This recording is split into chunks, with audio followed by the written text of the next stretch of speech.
Hello दोस्तों, legal बस now.com पर आपका स्वागत है। लीगल बस एप्लीकेशन भी आप गूगल प्ले स्टोर से डाउनलोड कर सकते हैं और जुडिशरी प्रारंभिक और मुख्य परीक्षा के प्रश्नों का प्रतिदिन अभ्यास कर सकते हैं। तो आज ही गूगल प्ले स्टोर से लीगल बस ऐप डाउनलोड करें। लोक शांति के विरुद्ध अपराध और विधि विरुद्ध जमाव। पिछले ऑडियो में राज्य के विरुद्ध अपराधों के संबंध में चर्चा की गई थी।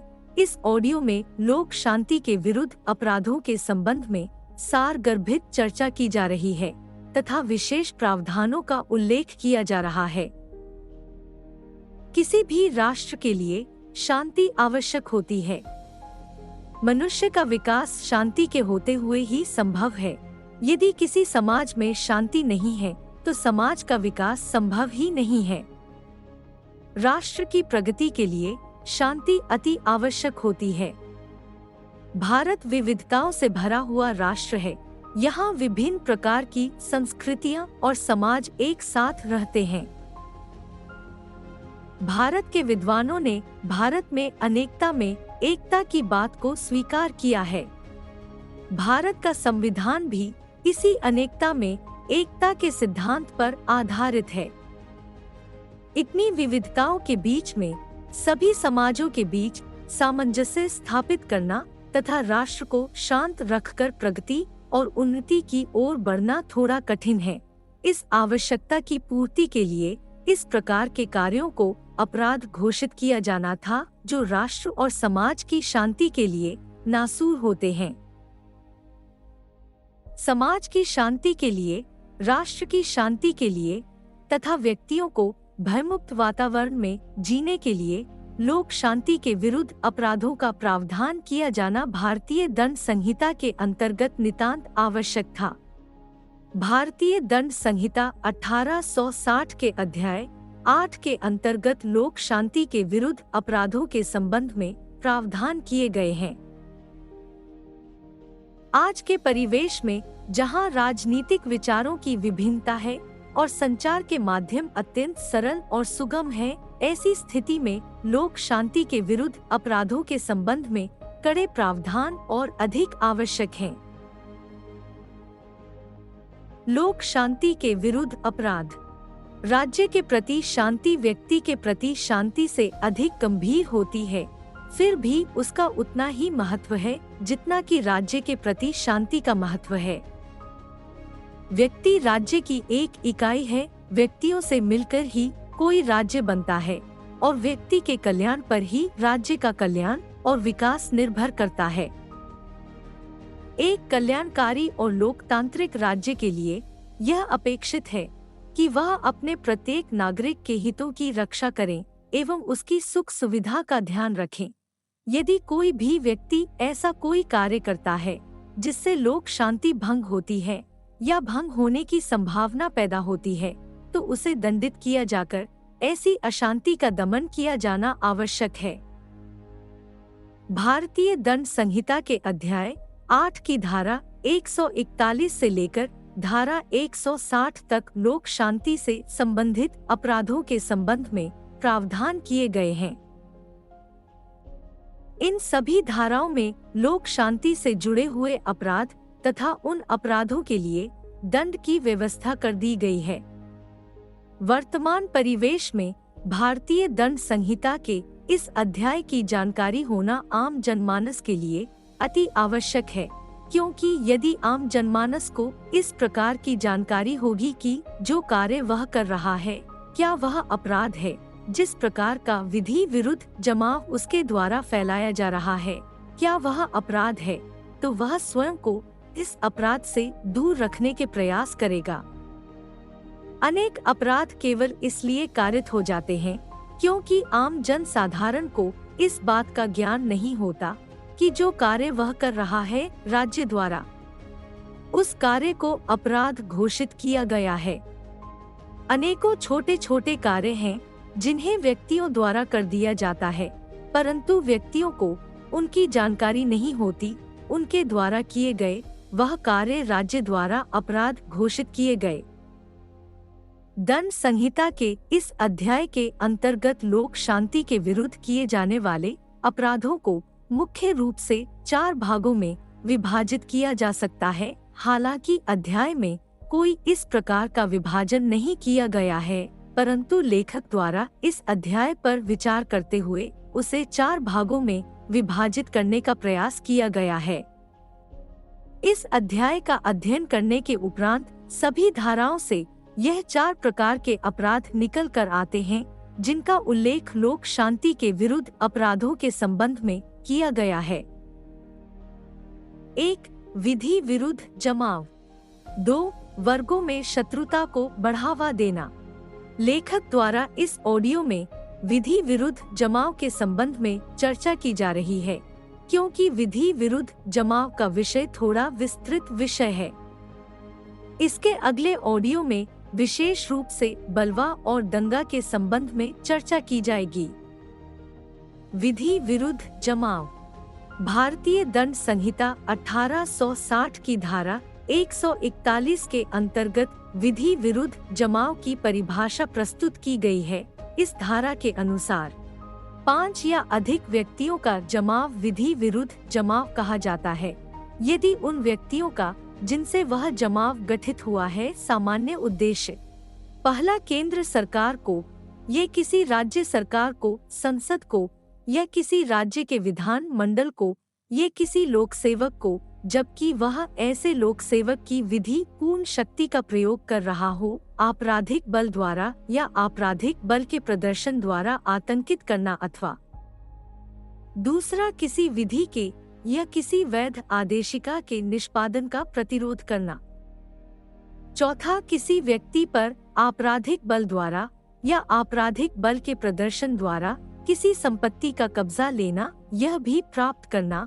किसी व्यक्ति को किसी मार्ग के अधिकार के उपभोग से यह जल का उपयोग करने के अधिकार या अन्य अमूर्त अधिकार से जिसका वह कब्जा रखता हो, उपभोग करता वंचित करना, यह किसी अधिकार या अनुमित अधिकार को प्रवर्तित करना। अथवा 5वां, आपराधिक बल द्वारा आपराधिक बल के प्रदर्शन द्वारा किसी व्यक्ति को वह करने के लिए जिसे करने के लिए वह वैध रूप से अबाध्य न हो, उसका लोप करने के लिए जिसे करने का वह वैध रूप से हकदार हो, विवश करना।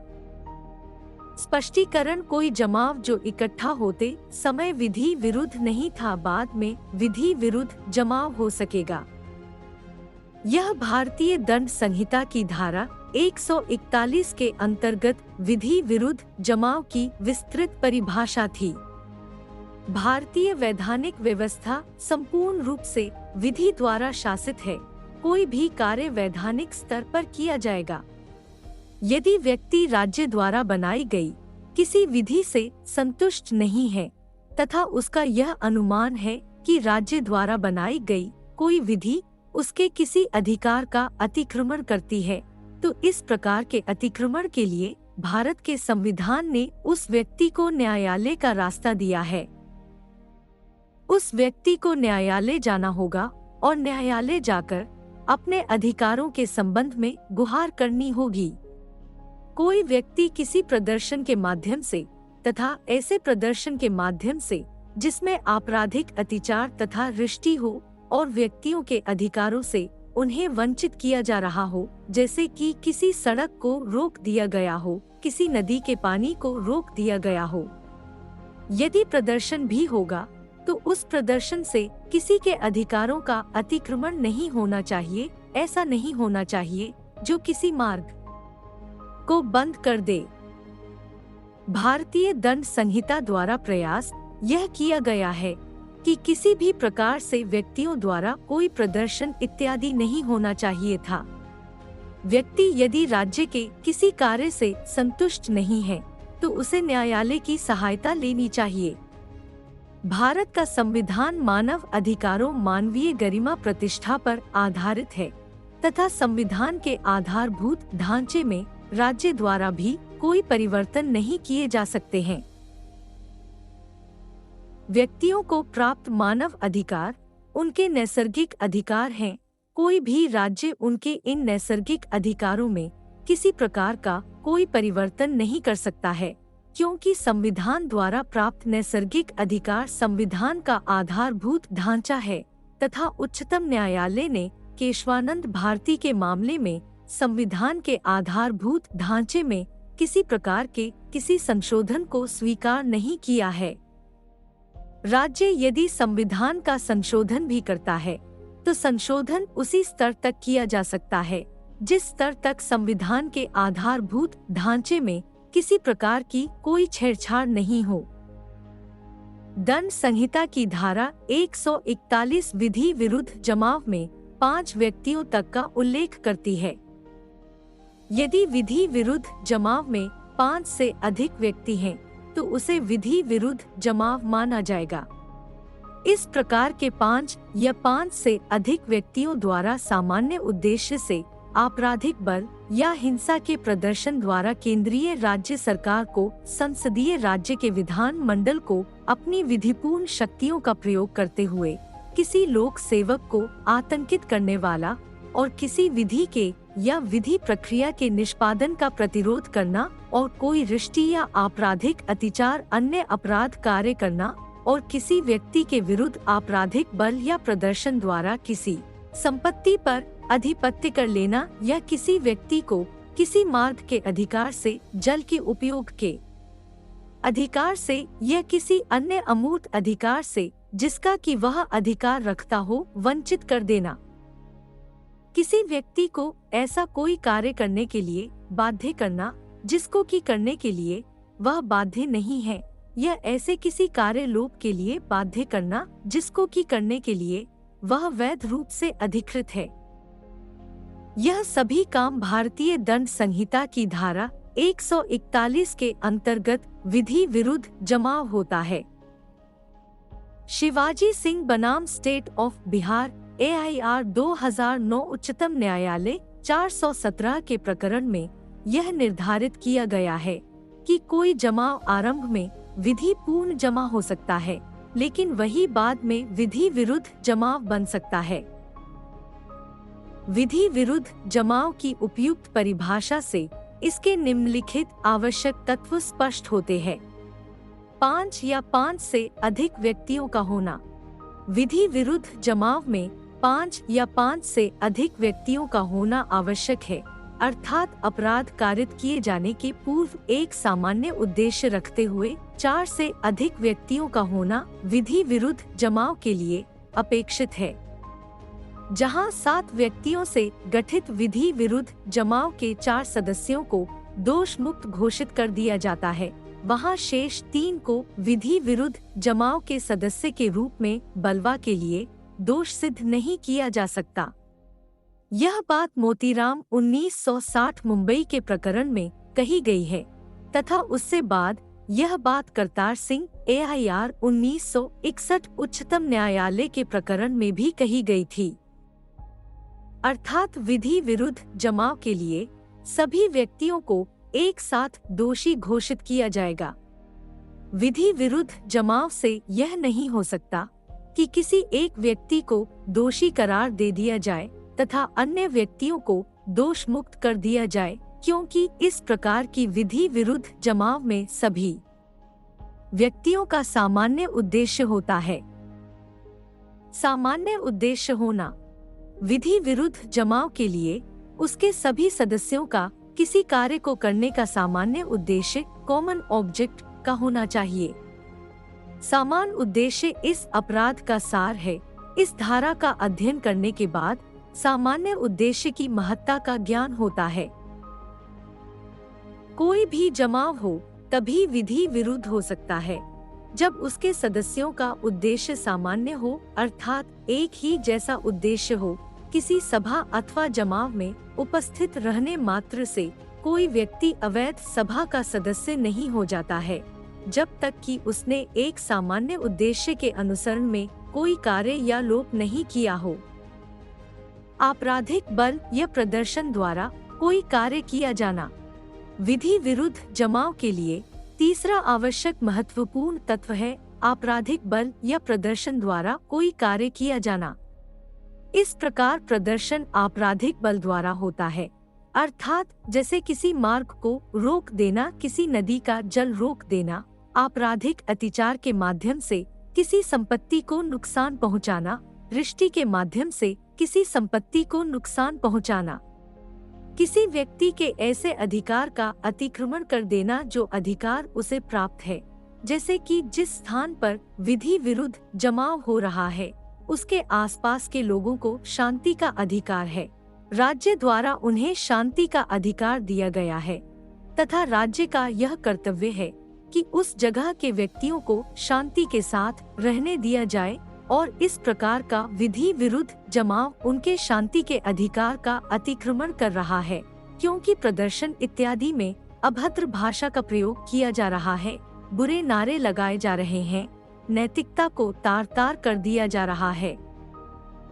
इस स्थिति में कोई भी प्रदर्शन आपराधिक बल द्वारा हो जाता है। विधि विरुद्ध जमाव का सदस्य होना। भारतीय दंड संहिता की धारा 142 विधि विरुद्ध जमाव के सदस्यों के संबंध में उल्लेख कर रही है। इस धारा के अनुसार ऐसा कोई व्यक्ति जो विधि विरुद्ध जमाव के तथ्यों से परिचित होता है, उस जमाव में आशयपूर्वक सम्मिलित होता है या बना रहता है, तो उसे विधि विरुद्ध जमाव का सदस्य माना जाता है।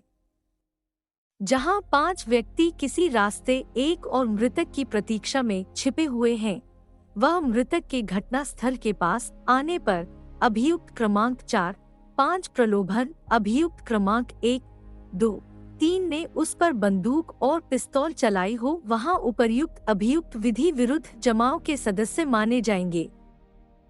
विधि विरुद्ध जमाव के लिए दंड। भारतीय दंड संहिता की धारा 143 विधि विरुद्ध जमाव के सदस्यों पर दंड के संबंध में उल्लेख कर रही है। इस धारा के अनुसार विधि विरुद्ध जमाव का सदस्य हो जाना इस धारा के अंतर्गत दंडनीय है, चाहे ऐसे व्यक्ति द्वारा कोई कार्य नहीं भी किया गया हो। धारा के अनुसार विधि विरुद्ध जमाव के लिए 6 महीने तक का कारावास के दंड का प्रावधान किया गया है। आमतौर पर यह साधारण धारा है, इसमें कम दंड का उल्लेख किया गया है, परंतु विधि विरुद्ध जमाव में घातक हथियारों का भी प्रयोग किया जाता है, तो वहां पर दंड अधिक हो जाता है। यदि कोई विधि विरुद्ध जमाव के सदस्य घातक हथियारों से लैस होकर ऐसा जमाव करते हैं, तो यहाँ पर 2 वर्ष की अवधि का कारावास और जुर्माना निर्धारित किया गया है। धारा 144 इस प्रकार के अपराध का उल्लेख कर रही है। इस धारा में वर्णित अपराध धारा 141 पर वर्णित अपराध का उत्तेजक रूप है, क्योंकि विधि विरुद्ध जमाव तो अपराध है, परंतु इस जमाव में सदस्य हथियारों से लैस होकर उपस्थित हैं, तो उससे बड़ा और उत्तेजित अपराध है। इस अपराध के लिए 2 वर्ष का कारावास निर्धारित किया गया है। धारा 145 भारतीय दंड संहिता की धारा 145 विधि विरुद्ध जमाव यह जानते हुए कि उसके बिखर जाने का आदेश दे दिया गया है, फिर भी सम्मिलित होने के संबंध में उल्लेख कर रही है। इस धारा के अनुसार यदि किसी विधि विरुद्ध जमाव को सरकार द्वारा बिखर जाने का आदेश दे दिया गया है, किसी लोक अधिकारी द्वारा इस प्रकार के जमाव को बिखर जाने के लिए कहा गया है, इसका कहे जाने के बाद भी यदि इसके सदस्य इसमें सम्मिलित होते हैं, तो भारतीय दंड संहिता की धारा 145 के अंतर्गत उन पर 2 वर्ष तक के कारावास और जुर्माने का दंड निर्धारित किया गया है।